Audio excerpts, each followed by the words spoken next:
نحمده ونصلي على رسوله الكريم اما بعد فاعوذ بالله من الشيطان الرجيم بسم اللہ الرحمن الرحیم۔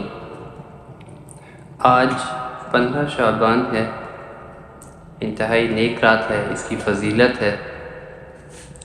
تو اس کے بارے میں جتنی بھی فضیلتیں آپ نے سنی ہیں اور بہت سارے بیانات آئے ہوئے ہیں اس کے بارے میں، تو ان سب کی تحقیق کرنے کے بعد ایک مختصر سا خلاصہ آپ کے سامنے میں پیش کرنا چاہتا ہوں۔ اس کے بعد فیصلہ آپ نے خود کرنا ہے کہ کس راستے پر آپ نے چلنا ہے۔ تو جیسا کہ اللہ تعالیٰ نے ارشاد فرمایا، ہم سب کو پتہ ہے، ہم سب مسلمان ہیں کہ ہم جو بھی مسلمان جو نیکی کرتے ہیں اس کے بدلے میں اللہ تعالیٰ ہمیں 10 نیکیاں عطا فرماتا ہے۔ اللہ تعالیٰ قرآن پاک میں فرماتے ہیں، ہے کوئی مجھے قرضہ دینے والا جس کو پھر میں کئی گنا بڑھا کے واپس لوٹاؤں؟ تو اللہ تعالیٰ نے اپنے پیارے نبی حضرت محمد مصطفیٰ صلی اللہ علیہ وسلم کو یہ تحفہ دیا کہ جو آپ کی امت میں سے ایک نیکی کرے گا میں اسے 10 نیکیوں کا ثواب عطا کروں گا۔ جیسے ہمیں پتہ ہے، ہم قرآن پاک پڑھتے ہیں، قرآن کا ایک حرف پڑھنے پر 10 نیکیاں ملتی ہیں۔ یہ تو انٹرنیشنل لا ہے، سب کے لیے تھا، حضرت آدم علیہ السلام سے لے کر نبی پاک صلی اللہ علیہ وسلم تک۔ لیکن ہمارے پیارے نبی نے اللہ تعالیٰ سے فرمایا، یا اللہ یہ تھوڑے ہیں، اس سے بھی زیادہ نیکیوں کا ثواب چاہیے میری امت کو۔ فکر جو تھی اپنی امت کی، اپنی امت کو بخشوانا جو چاہتے تھے، تو اللہ تعالیٰ نے پھر اس کے بعد انہیں انعام دیا، ایک نیکی کے بدلے 700 نیکیوں کے ثواب کا۔ اتنا بڑا انعام کوئی اتنا نفع دیتا ہے کہ 1 روپے کی چیز پر 700 روپے کا نفع، ایک نیکی کرنے پر 700 نیکیوں کا ثواب اللہ تعالیٰ نے اس نبی کی امت کو عطا فرمایا۔ اس پر تو راضی ہو جانا چاہیے تھا، لیکن پھر نبی صلی اللہ علیہ وسلم نے فرمایا، یا اللہ یہ بھی کم ہے، تھوڑا اور عطا فرمائے۔ تو اب تو ایک جسے کہتے ہیں نا کہ بمپر آفر، بگ سیل لگ گئی۔ اللہ تعالیٰ نے فرمایا ٹھیک ہے، اب کوئی حساب نہیں، اجرہم بغیر حساب۔ اب جو نیکی کرے گا صبر و تقوی کے ساتھ، اس کی نیکیوں کا حساب نہیں، اسے بے حساب میں ثواب ہی ثواب عطا فرماؤں گا۔ کھلا چیک، بلینک چیک مل گیا، اس پہ لکھ دو جو لکھنا ہے، بھر دو۔ 7 کروڑ، 700 کروڑ، 700 ارب خرب کروڑ نیکیاں، جتنی مرضی لینا چاہتے ہو لے لو۔ یہ اللہ تعالیٰ نے اپنے نبی کی امت کو تحفہ دیا۔ اللہ تعالیٰ کے ہمارے اوپر کتنے احسان ہیں۔ تو یہ ساری جو تحفے ہیں، یہ اللہ تعالیٰ نے کچھ راتیں اس نبی کی امت کو عطا فرمائیں جو پچھلی امتوں کے پاس نہیں تھیں۔ حضرت موسیٰ علیہ السلام کی قوم کے پاس، بنی اسرائیل کے پاس یہ راتیں نہیں تھیں، تو انہوں نے نبی پاک صحابہ کرام کو بتا رہے تھے کہ موسیٰ علیہ السلام کی قوم نے 80 سال جہاد کیا۔ صحابہ نے فرمایا ہماری تو عمر بھی اتنی نہیں ہوتی، ہم تو 80 سے پہلے فوت ہو جاتے ہیں۔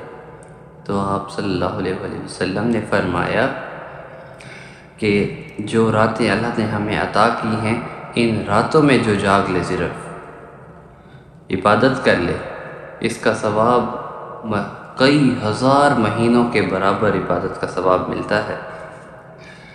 تو ان کی 80 سال کی جہاد کا ثواب بھی اتنا نہیں ہوگا جتنا ان راتوں میں عبادت کرنے کا ثواب ہوگا۔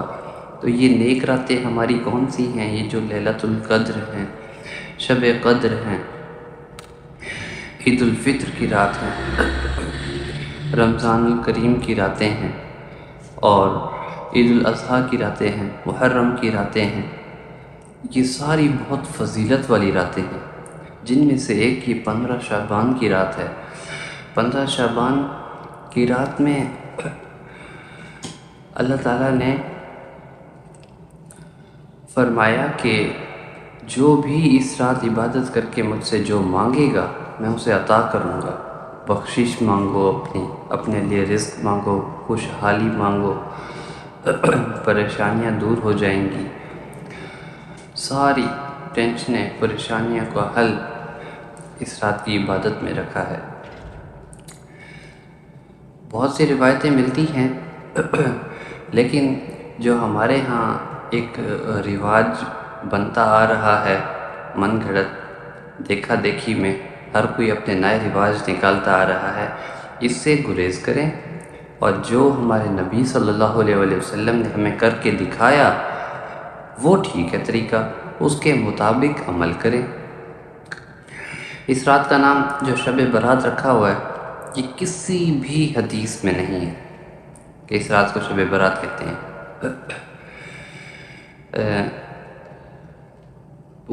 جہنم کی سے چھٹکارا اللہ تعالیٰ نے اس رات دلانا ہے تو وہ الگ بات ہے، اس کی وجہ سے شب برات رکھ دیا ہو نام، لیکن کسی حدیث میں تو نہیں ہے شب برات کی رات ہے یہ اس لیے عرب ممالک میں اسے کہا جاتا ہے لیلۃ نصف من شعبان، شعبان کی یہ جو نصف رات ہے 15 شعبان، یہ فضیلت والی رات ہے، عبادت والی رات ہے۔ تو ان کے امام کے بقول امام شافعی کے مطابق بھی اس کی فضیلت آئی ہے، امام احمد بن حنبل کے مطابق بھی انہوں نے بھی اس کی بڑی فضیلت والی رات اس کو قرار دیا ہے، لیکن ہمارے امام ابو حنیفہ کے مطابق اس رات کی کوئی فضیلت ہمیں نہیں ملتی، لیکن عبادت کرنا چاہیں تو یہ آپ کی اور آپ کے رب کا معاملہ ہے، آپ عبادت کریں، اللہ سے مانگیں جو مانگنا ہے۔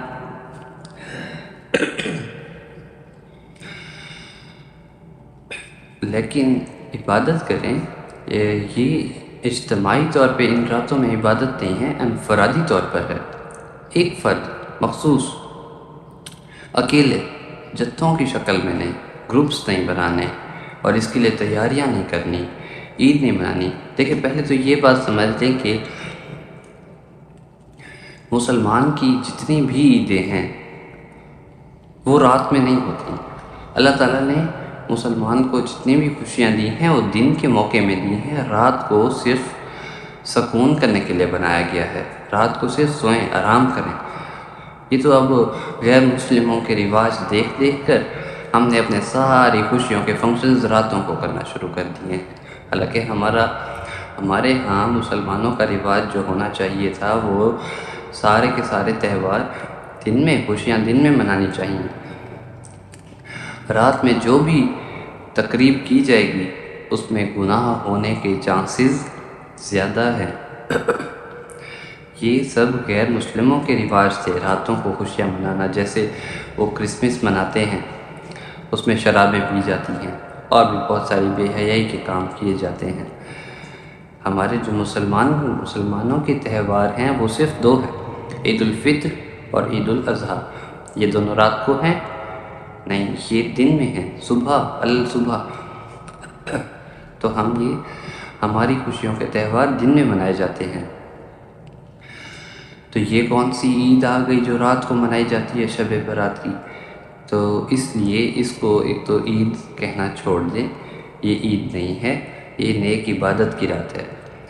تو اس میں جو دوسری بات بتانی تھی وہ یہ کہ حلوے بانٹنا، مٹھائی بانٹنا یہ بھی غلط کام ہے، کسی بھی حدیث سے نہیں ملتا کہ اس رات حلوے بانٹیں۔ مختلف قسم کی تہواروں میں جس طرح بانٹتے ہیں، عید الفطر میں صبح صبح ہم سوئیاں بناتے ہیں، میٹھی چیزیں بناتے ہیں اور پھر کھا کے مسجد جاتے ہیں، لیکن اس میں تو نہیں، اس رات میں تو کہیں بھی نہیں ملتا، نہ کسی صحابہ کرام سے ملتا ہے، نہ نبی سے ملتا ہے، نہ ہمارے کسی امام سے ملتا ہے، اور نہ ہی نہا دھو کر سج دھج کر جانا کہیں پر، یہ بھی نہیں ملتا۔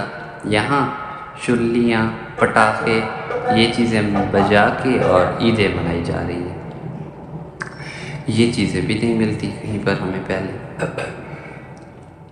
یہ ہماری خوشی کرنے کا طریقہ نہیں ہے، یہ غیر مسلموں کی خوشی کرنے کا طریقہ ہے، پٹاخے اور شرلیاں بجانا۔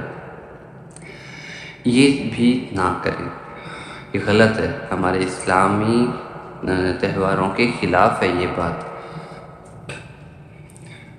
تو ایک تو یہ بات غلط ہے کہ اس دن کو مٹھائیاں حلوے وغیرہ بانٹنا اور مل ملا اکٹھا ہونا یہ بھی غلط، اور دوسرا نہا دھو کر سج دھج کر کہیں جانا یہ بھی غلط۔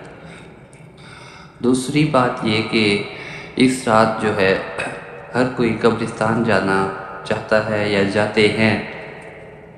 ایک ضعیف حدیث ہے، حضرت سیدہ اماں عائشہ صدیقہ رضی اللہ تعالی عنہا فرماتی ہیں کہ نبی صلی اللہ علیہ وآلہ وسلم اس رات میری باری تھی تو میرے ساتھ تھے، لیکن جب آدھی رات کو میں نے دیکھا تو آپ نہیں تھے۔ آپ ان کے اٹھ کر ان کے پیچھے چلی گئیں تو نبی صلی اللہ علیہ وسلم جنت البقیع میں گئے ہوئے تھے مغفرت کی دعا کرنے کے لیے، اپنی امت کی مغفرت کی دعا کرنے کے لیے۔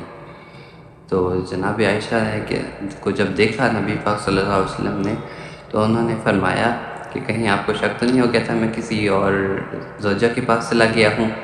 ان کا نہیں، آپ کا میری کیا مجال میں آپ کے اوپر پابندی لگاؤں، میں تو ویسے دیکھنے آئی تھی کہ آپ اچانک رات کو غائب تھے تو دیکھا۔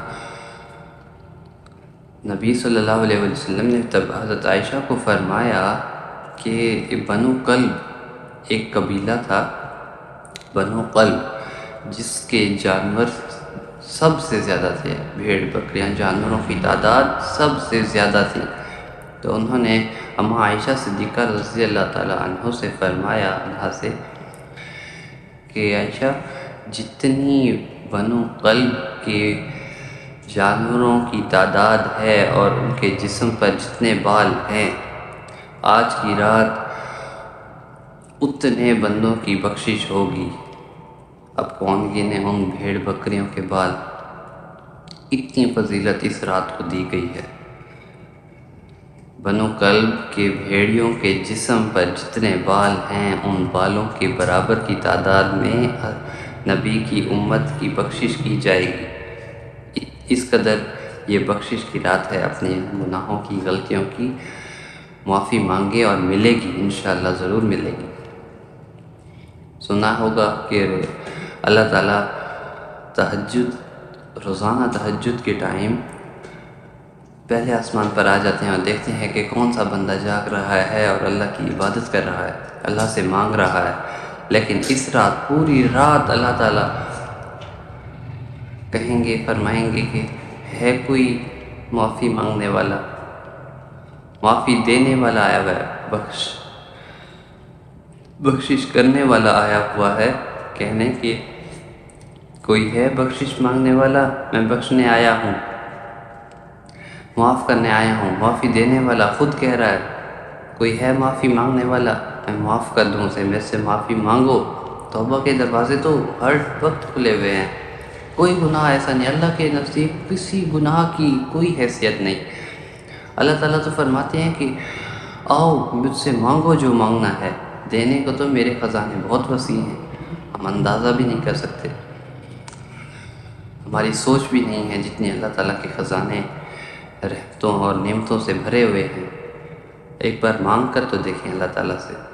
تو یہ ایک پوری زندگی میں نبی صلی اللہ علیہ وسلم ایک مرتبہ گئے تھے قبرستان میں، جنت البقیع میں، اس رات 15 شعبان کی رات، اور ہم نے یہ واجب قرار دیا کہ یہ تو نبی کی سنت ہے، ہم نے جانا ہے ہر 15 شعبان کو، اور اس کے لیے پہلے مٹھائیاں وغیرہ تقسیم ہو رہی ہوتی ہیں، پھر نہا دھو کے سج دھج کے خوشبو لگا کے اور پھر سب کو اکٹھا کیا جاتا ہے اور پھر جاتے ہیں۔ یہ تو سنت کے انتہائی خلاف ہے۔ اگر اتنا ہی سنت پر عمل کرنا ہے تو جیسے نبی گئے اس طرح جائیں، بالکل اکیلے چپکے سے بغیر کسی کو بتائے رات کو اٹھے اور چلے گئے اور دعا مانگی اور واپس آ گئے، اس طرح جائے۔ اگرچہ یہ ہے ضعیف حدیث، تو نہ ہمیں حضرت ابو بکر صدیق رضی اللہ تعالیٰ عنہ سے یہ کوئی روایت ملتی ہے، نہ حضرت عمر فاروق سے، نہ کسی اور صحابی سے، نہ کسی تابعی سے، یہ تو کسی سے نہیں ملتی ہمیں روایت کہ اس رات قبرستان جانا چاہیے۔ اگر جانا بھی ہے، اتنا ہی سنت پر عمل کرنا ہے صحابہ سے، تو ہم آگے نہیں نکل سکتے، ان سے آگے نکلنا چاہتے بھی ہیں تو اکیلے جائیں، چپکے سے جائیں، دعا مانگیں مغفرت کی اور واپس آ جائیں، ورنہ اپنے گھر بیٹھیں، بس کوئی گروپس وغیرہ نہ بنائیں، یہ کام بھی سنت کے خلاف ہے۔ اور تیسری بات کہ یہ رات بڑی فضیلت والی ہے، اس پہ عبادت کرنی چاہیے۔ جی یہ فضیلت والی واقعی رات ہے، اس میں جتنی بھی اپنی حیثیت کے مطابق عبادت کر سکتے ہیں، 2 رکعت، 4 رکعت، 20 رکعت، 100 رکعت، جتنے بھی نوافل پڑھنا چاہیں پڑھیں، اور صلاۃ التوبہ پڑھیں، صلاۃ الحاجت پڑھیں، اپنے لیے دعا مانگیں، خوب گڑ گڑا کر، آنسو بہا کر اپنے رب کو منا لیں، اپنے روٹھے ہوئے رب کو منا لیں، جو مانگنا ہے رب سے مانگ لیں، اپنی بخشش کی دعا کریں، اس رات بخشش ہو جائے گی۔ جیسے گورنمنٹ بجٹ پیش کرتی ہے پورے سال کا، اس سال یہ اس چیز کا ریٹ، یہ اس چیز کا، اسی طرح اس رات انسان کا بجٹ اللہ تعالیٰ پیش کرتے ہیں، انسان سے متعلق پوری دنیا کی تقدیر کا فیصلہ اس رات ہو جائے گا۔ فرشتے اعلان کر رہے ہوتے ہیں کہ پورے سال میں کب کس جگہ کہاں پر بارش برسے گی، اور کون مرے گا، کون پیدا ہوگا۔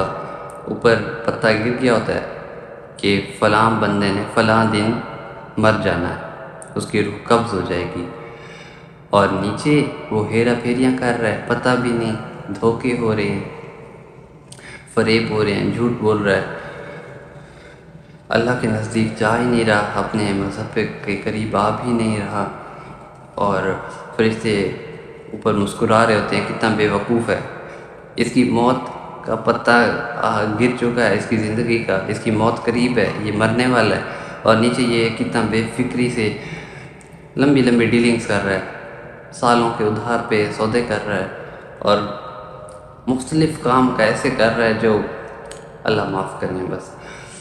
اللہ تعالیٰ سب کو ہدایت کی توفیق عطا فرمائے۔ تو یہ ایک گولڈن چانس ہے، اس کو مس نہ کریں، اس پہ عبادت کریں، اپنی حیثیت میں ایٹ لیسٹ 2 رکعت نماز نفل پڑھیں ضرور، اور اس میں اپنی بخشش کی دعا مانگیں، انشاءاللہ پچھلے تمام گناہ معاف ہو جائیں گے۔ اور اس کے بعد یہ بھی کام غلط ہے کہ عبادت جو ہے مسجد میں جا کے گروپس بنا کے، اور وہی بات اجتماعی طور پہ، ان جو فضیلت والی راتیں ہیں نا، ان کی جتنی بھی عبادت کرنے کا طریقے ہیں وہ انفرادی طور پر ہیں۔ نبی صلی اللہ علیہ وسلم نے کبھی بھی نماز سنت مسجد میں ادا نہیں کی، سنت ہمیشہ گھر سے پڑھ کے جاتے، اور فرض نماز پھر پڑھ کے واپس نوافل بھی گھر ہی آ کر ادا کرتے تھے، اور یہ جو عبادات کرتے تھے راتوں کو، یہ بھی اپنے گھر میں کرتے تھے۔ لہٰذا اپنے گھروں کو مسجد بنائیں، اپنے گھروں میں عبادت کریں، اللہ تعالیٰ سے مانگیں، تاکہ آپ کے گھر والے بھی دیکھیں، ان کو بھی عادت پڑے، مسجد جائیں، صرف فرض نماز ادا کریں اور پھر گھر واپس آ جائیں۔ یہ نہیں ہو کہ آج عبادت کی رات ہے اور تم بھی آ جانا فلاں مسجد میں بھی آ جاؤں گا، اور پھر وہاں پہ صلاۃ تسبیح کی جماعت ہوگی، جماعت بھی نہیں کرواتے، یہ بھی غلط کام ہے۔ ایسی جماعت کہیں پر بھی نہیں ہوئی تھی، کوئی بھی نہیں ہوئی تھی۔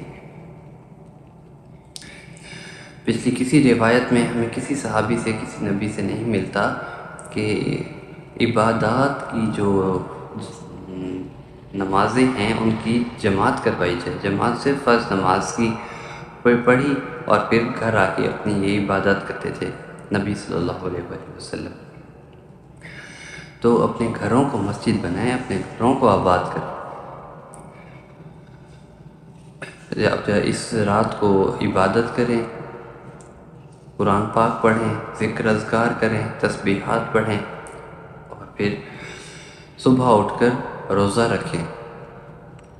اب آ جاتے ہیں اس کی 15 شعبان کی یہ تھی رات جو اب تک میں نے بیان کی ہے۔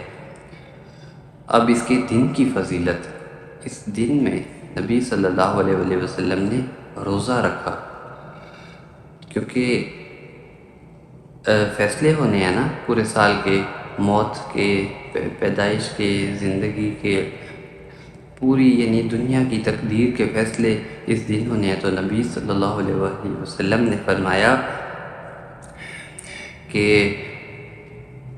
میں چاہتا ہوں میری موت کا فیصلہ جب ہو رہا ہو اوپر تو میں نیچے روزے کی حالت میں ہوں۔ اس لیے نبی صلی اللہ علیہ وسلم نے روزہ رکھا 15 شعبان کا، اور زیادہ رکھتے تھے تو ہر مہینے، یہ تو ان کا معمول تھا 13، 14، 15 کے روزے رکھنا، لیکن 15 کے شعبان کے بعد روزے نہیں رکھنے چاہیے، اور خاص طور پر رمضان سے 2-3 دن پہلے تو بالکل نہیں۔ اگر کسی شخص کا معمول آ رہا ہے شروع سے روزے رکھتا آ رہا ہے 1 شعبان سے ہی، تو رکھتا جائے، کوئی مسئلہ نہیں، لیکن خاص اس دن کو مقرر کرنا یہ بھی غلط ہے، کیونکہ اس سے رمضان شریف کے روزے کی قدر کم ہو جائے گی۔ اس لیے 15 کے بعد روزے نہیں رکھے آپ نے۔ 15 شعبان کو روزہ رکھا اور اگلے 15 دن روزہ نہیں رکھا ایک بھی، پھر رمضان شریف کے روزوں کا انتظار کیا، اور فرمایا جو 15 شعبان کا روزہ صحابہ فرما رہے تھے 15 شعبان کا روزہ رکھا، انہوں نے فرمایا نہیں ہم نے نہیں رکھا، تو کہا کہ چلو اگر یہ نہیں رکھا تو اس کے بدلے رمضان کے بعد شوال میں 2 روزے رکھ لینا، مطلب شوال کے 2 روزے رکھنے کا کفارہ تھا اس 15 روزے کا، 15 شعبان کا روزہ نہ رکھنا۔ یہ کوئی واجب نہیں ہے، یہ میں نے حدیث بتائی نا کہ آپ نے فرمایا میری موت کا جب اوپر فیصلہ ہو رہا ہو تو میں نیچے روزے کی حالت میں ہوں، آپ چاہتے تھے، تو اس لیے اس کو آپ نے معمول بنا لیا، ہر سال آپ 15 شعبان کا روزہ رکھتے تھے۔ اس کی روزے کی بھی بہت فضیلت ہے، روزہ رکھیں، اس دن کوئی وہ نہ کریں، گناہ کا کام نہ کریں، نیک اعمال کریں، عبادات کریں، قرآن پاک پڑھیں۔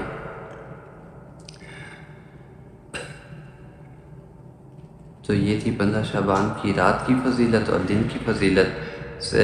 آج رات کو 15 شعبان ہے اور صبح سحری کا وقت ہے 5:26 پر، سحر کا وقت ختم ہو رہا ہے، اور افطار کا وقت ہے 6:09 پر، افطار کا وقت ہے کل۔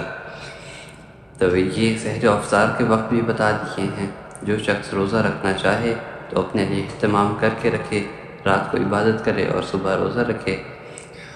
جو شخص 15 شعبان کا روزہ رکھے گا اس کی نبی صلی اللہ علیہ وسلم نے فرمایا کہ پچھلی 15 شعبان سے لے کر آج والی 15 شعبان تک پورے سال کے گناہ معاف ہو جائیں گے، اگرچہ سمندر کی جھاگ کے برابر ہی کیوں نہ ہو، تمام گناہ معاف 1 سیکنڈ میں۔ لیکن ایسے شخص کی بخشش نہیں ہوگی جو شرک کرتا ہے، تکبر کرتا ہے، والدین کی نافرمانی کرتا ہے، رشتہ داروں سے نفرت رکھتا ہے، کسی شخص سے نفرت، ہر شخص سے لڑائی جھگڑا کرتا ہے، کسی شخص کے لیے کینہ، حسد، بغض رکھتا ہے، شراب پیتا ہے اور نمازیں وغیرہ نہیں پڑھتا، ایسے شخص کی بخشش نہیں ہوگی۔ لیکن توبہ کے دروازے ہر وقت کھلے ہیں، شرک کرنے والے کی بھی معافی 1 سیکنڈ میں، صرف توبہ کر لے کہ آئندہ نہیں کرے گا، بس معاف۔ اللہ تعالیٰ کی رحمت کے خزانے تو بہت وسیع ہے، ایک بار اللہ کے آگے سجدہ کر کے دیکھیں اور پھر اپنی زندگی کو بدلتا دیکھیں، اپنی قسمت کو بدلتا دیکھیں، یہ آزمائی ہوئی بات ہے۔